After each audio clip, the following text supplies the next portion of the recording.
This is Democracy Watch. Mark, all eyes are on Wisconsin right now, where we have a Supreme Court race coming up on April 1st. Really important race with major implications, not just for Wisconsin itself, but the whole country more broadly. And I say that because Elon Musk is effectively trying to buy this election. I'm going to put a tweet right here on the screen that Elon posted. On Sunday night, I will give a talk in Wisconsin. Entrance is limited to those who have voted in the Supreme Court election. I will also personally hand over 2 checks for $1 million each in appreciation for you taking the time to vote. This is super important. Now, this mirrors a strategy that Elon pulled in Pennsylvania as well, and obviously the legality here is dubious at best. So can you speak on that? Is it legal to hand out lump sums, payments to voters in exchange for their participation in an election? All right. So look, before we get to the pure legal question, I think we can't lose the forest from the trees. How absolutely abnormal it is. Yeah. Like how absolutely crazy that we are having to record a video and explain to people that it is wrong for a billionaire, the richest person in the world, I think still, to be in a state Supreme Court race, holding an event in which he is going to hand out $1 million payments to people who have voted. Brian, this is nuts. Yeah. This is absolutely corrosive to democracy. It's dystopian. It's dystopian, right? It is dystopian. It is so far, you and I often talk about these things, and you ask about the shifting of the Overton window. Right.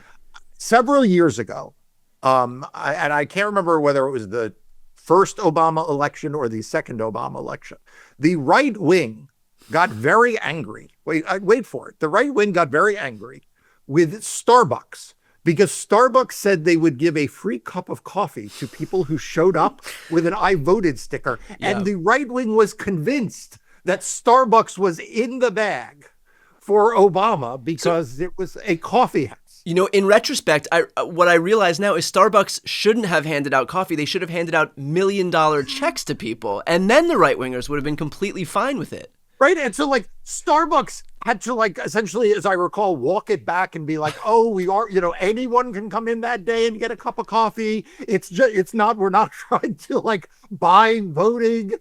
And here we are now on the eve of a state Supreme Court election in the state of Wisconsin.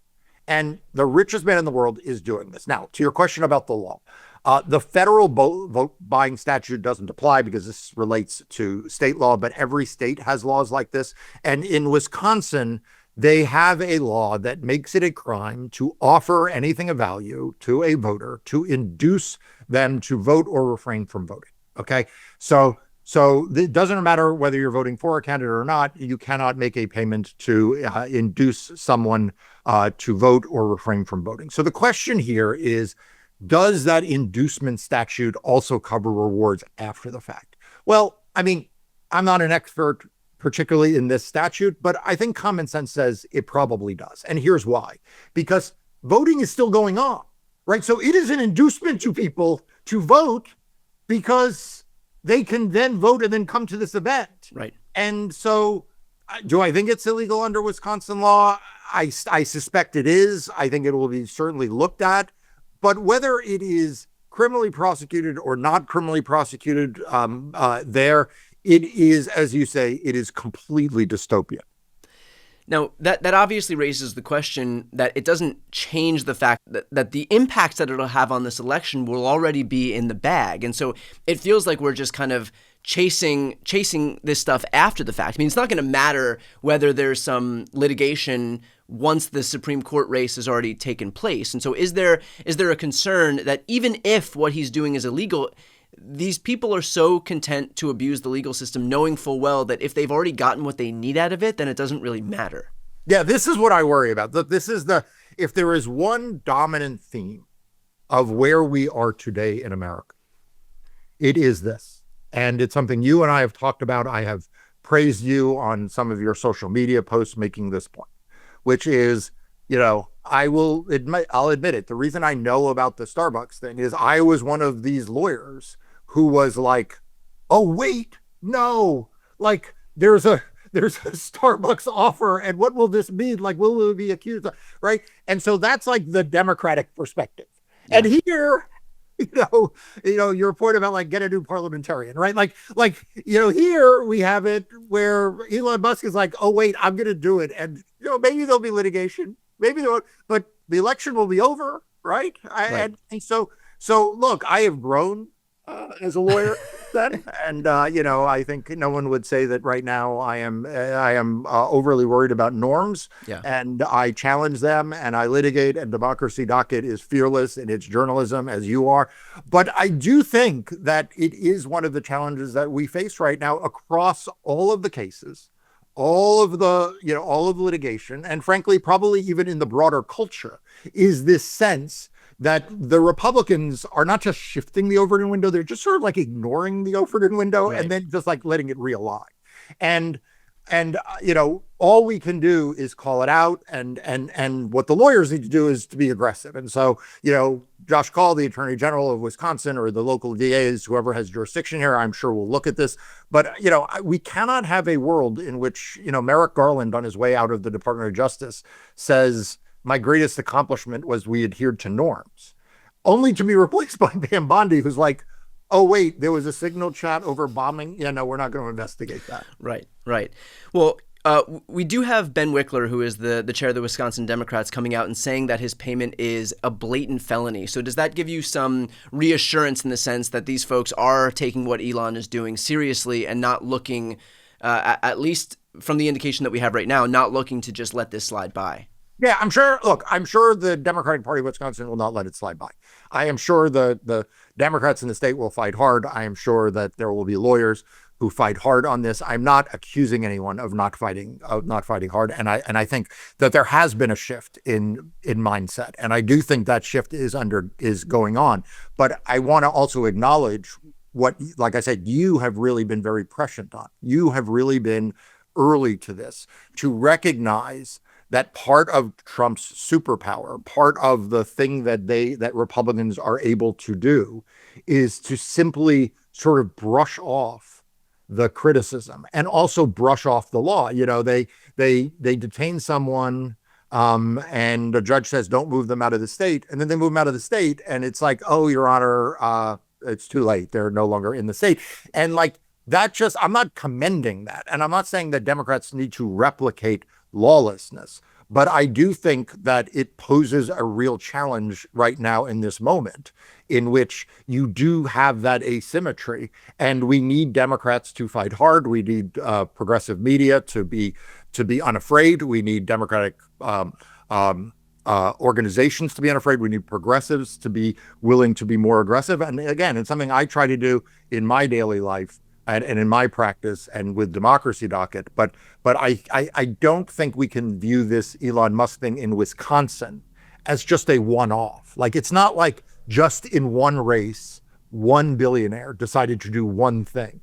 I think it is part of this larger shift of how they view, Brian, it's not my area of expertise, so I'm sure you have covered it or will. But I read that they may break the Social Security Administration. Yeah. And like, can you imagine a Democrat? Like, Democrats wouldn't change a piece of punctuation in the Social Security Administration's homepage, Yeah. right, without fear. And the Republicans are willing to do that, and we need to be as aggressive in litigating and in fighting back in court. And I think Ben Wickler is the right guy. I want to dig into that point a little bit because I think this is important. The way that Republicans are barreling ahead by, for example, touching this third rail in American politics, which is Social Security, that suggests yes that they may just want to break things, but I think in a more insidious view of this, it could suggest that these are people who are operating as if they're not going to face voters again. I mean, I think if you ask either one of us, like, the notion that you are going to put Social Security on the chopping block, the notion that you're going to put Medicaid on the chopping block, the notion that you're going to put food stamps on the chopping block, like, these are all wildly popular programs. I mean, you want to talk about being on the wrong side of a 95-5 issue, meaning 95% of Americans support this stuff. That's what the Republicans are doing right now. And so does this offer some insight into maybe how Republicans are viewing upcoming elections, the fact that they are being so willing to do something that in a normal world would really be a one-way ticket to get voted out of office? Yeah, I think they're counting on two things. I mean, the first is I think we are going to see an unprecedented attack on free and fair elections in 2026. And I think they know that. I think they are planning it. I think they're planning. I mean, Donald Trump issued an executive order to try to engage in a gross unconstitutional takeover of federal elections, right? So we know they are going to target the elections. I am not in the school of people who say we're not going to have elections. We will have elections. But I think that the question of how free and fair they are is a whole other question. And that, I think, is where they're going. That's number one. But number two, and this is where it ties together. I mean, I think that they just figure, look, between what we can do with the election rules, what we can do with who can vote and who doesn't, but what we can do with whose vote gets counted and doesn't get counted, when we layer on top of that the fact that we can just have a billionaire spend an ungodly amount of money to just flood the system in ways that are not like anything we have seen before. I think they just figure, like, when you take that all together, they like their odds. And, it's part of my job is to fight the first part of that in court, and we will do that. I've done that before, and we're going to continue to do that. Part of the second part, though, is for everyone to understand what is going on. Like, there needs to be as many voters who say, I will not vote for a candidate because of this, as there are people who will show up at a rally because the candidate has a financial supporter doing this. Right. And I know that's hard, but that is, I think, the challenge.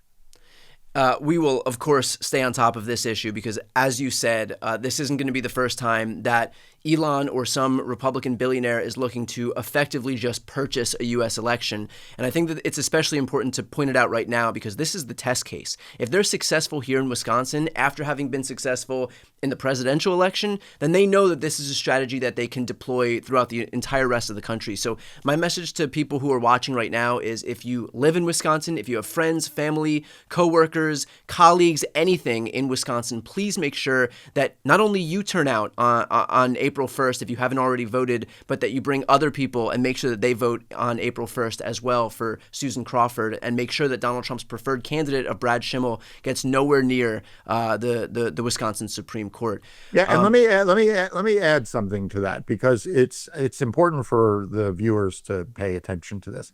These off-year elections matter. They are the proving grounds for 2026. Everyone will focus on what went wrong in 2024 on the Democratic side or on the Republican side, what went right. But what winds up inevitably happening, and it is usually the governor's races in Virginia and New Jersey, which will come up in next November. This time, you're right, though, it is starting with a handful of special elections, but most importantly, the Supreme Court election in Wisconsin.